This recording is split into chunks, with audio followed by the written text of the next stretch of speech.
Okay, so K-pop Demon Hunters, an animated movie about K-pop stars who fight demons, just became Netflix's most watched film in history. The soundtrack's main song, Golden, hit #1 on Spotify's global chart, not just in Korea, not just in the US, globally. But here's the insane part. It's the first soundtrack in Billboard history to have 4 songs in the Hot 100 Top 10 simultaneously. The entire soundtrack jumped to #3 on the Billboard 200, making it the highest charting soundtrack of 2025. Just think about that for a second. A few years ago, an animated movie about demon fighting K-pop idols would have been considered way too niche for mainstream success. And now, it's breaking every single streaming record Netflix has. And this isn't just about one successful movie. This is proof that Korean culture has gone so mainstream that content that would have been too weird or too foreign just 5 years ago is now dominating global entertainment. And that brings me to something I witnessed recently that proves this cultural shift is everywhere. My little soda pop. Hallyu refers to the global rise in popularity of South Korean culture, especially in music, TV dramas, and entertainment, which has grown far beyond Asia into nearly every region of the world. Okay, so I went to Miami SuperCon about a month ago, and I cannot stop thinking about what I saw there. I keep replaying this moment in my head because there was this K-pop dance battle, and there were hundreds, and I mean hundreds, of people who knew the exact choreography to every single song. Like New Jeans, Blackpink, Stray Kids, Jennie, you name it, everyone knew every move. But that's not even the crazy part. The crazy part is how normal it all felt. Like nobody was getting weird looks for knowing K-pop dances, nobody was being called weird or obsessive for being really into Korean culture. So it was just normal. So that got me thinking, when the hell did this happen? When did Korean culture go from being this niche thing that people would judge you for liking to being so mainstream that even comic conventions have K-pop dance battles? And I kinda went down a rabbit hole researching, and the numbers I found are insane, so I'm gonna be reading them off of my phone because I wanna make sure I get them right. I have a tutorial of this makeup on my Instagram and TikTok in case you wanna see how I did it. According to this survey from Korea's Ministry of Culture, people are spending an average of 11.6 hours per month consuming Korean cultural content.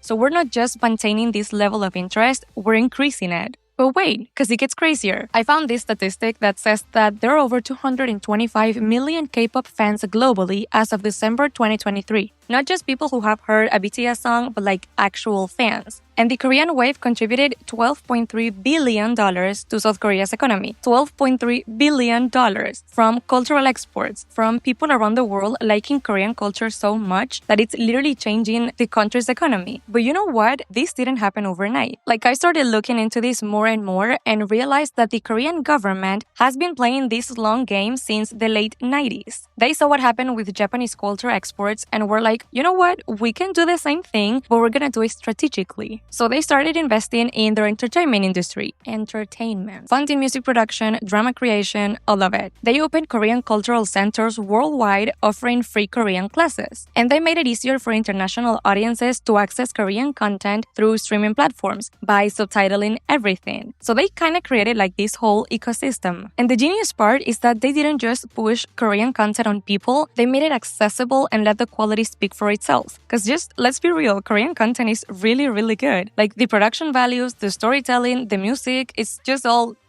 But here's what I think is the most interesting part of all of this. Remember when being into foreign stuff, especially Asian culture, would get you weird looks?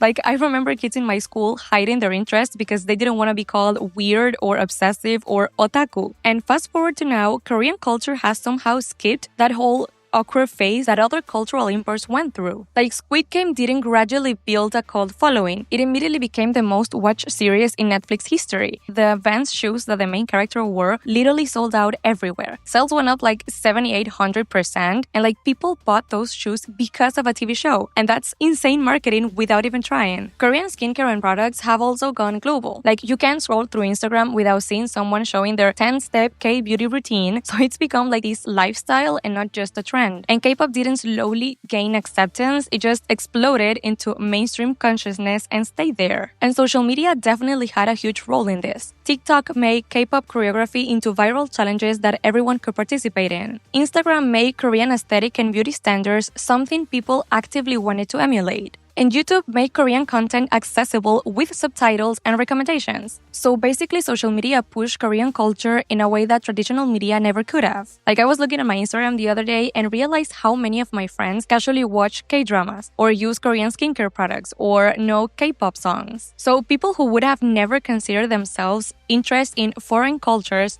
are just consuming Korean content because it's actually good. What's really wild to me is how this has created like this ripple effect for Asian culture in general. So it's like Korean culture opened the door and made Western audiences more receptive to stories and aesthetics that aren't traditionally Western. My best friend. I saw this at the convention too, because people weren't just focused on one thing, they were into this whole spectrum of Asian cultural content. Korean dramas led them to Japanese anime, which led them to Chinese films, which led them to Thai music. So it just created like this whole beautiful cultural curiosity and exchange. And looking at the younger generation especially, they're growing up with this as their normal. And that's just so freaking cool, because these kids aren't discovering Korean culture as teenagers or adults like us. They're learning K-pop choreography at the same time they're learning to ride a bike. So for them, this isn't foreign culture, it's just culture. And I know anime is Japanese, but I feel like a lot more people are watching anime now, but that's research for another video. But I feel like watching anime or K-dramas isn't weird anymore. It's just part of this mainstream entertainment now. And with films and shows like Kpop Demon Hunters, which is amazing, coming out in English, make it even easier for kids and teens to get hooked and learn about Asian culture. So what I witnessed at Miami SuperCon wasn't unusual or special. It was just normal. A normal representation of where we are culturally right now. Culturally, that's hard.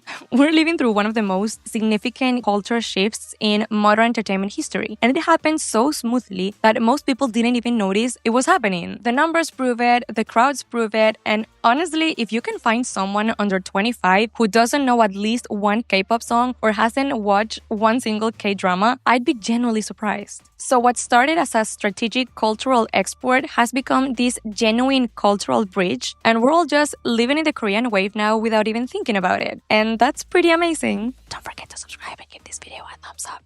Thank you.